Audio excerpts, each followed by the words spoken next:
خودت و کاراتم.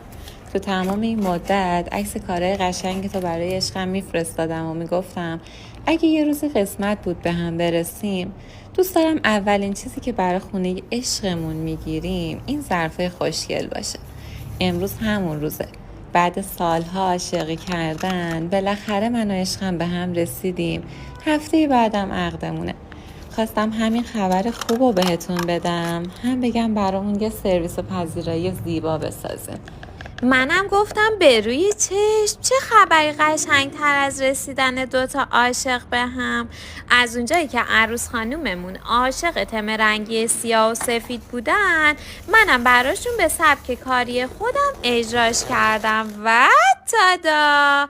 به نظرم این دیگه آخر جذابیته، چون توش پر از عشقه و به خاطر داستان عاشقی که پشتش داشت اسم این سرویس رو گذاشتم عروس شب و تمام.